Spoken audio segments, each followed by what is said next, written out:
Sir, pinagpalit ako ng nanay ko sa pera. Na kaya niyang alagaan yung ibang tao, yung anak ng ibang tao, pero ako na sariling anak nila, hindi niya kayang alagaan. It's true. Masakit pakinggan pero katotohanan yun. Pero kung titingnan mo, hindi lang naman basta pera yung pinapadala ng nanay niyo, ng mga taong mahal ninyo.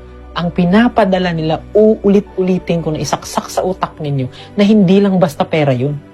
Literal na pera yung pinadala sa inyo, pero kung may isip kayo, hindi lang basta pera yung pinadala nila. Nandyan yung sakripisyo, nandyan yung effort na kung saan pa minsan kulang sila sa tulog, kulang sila sa kain, minsan pinapagalitan ng amo, minsan parang minamaltrato, minsan yung tipo bang parang sinasabi ng amo nila hindi na kayang kainin ng aso. Yun lang, tingin nyo pera? No! 30 days nilang pinagpaguran yan. Kahit pera lang yung sinabi mo, simpleng magting mo, hindi lang po pera yung pinapadala nila sa inyo. Isang klase rin po yan ng pagmamahal. Kaso nga lang, nang tinitingnan nyo lang, pera lang ang pinadala nila. At wala kayo sa tabi nila. Hoy! Kung nagre-reklamo kayo kahit papano, na wala sila sa tabi ninyo, ano na lang kaya sila?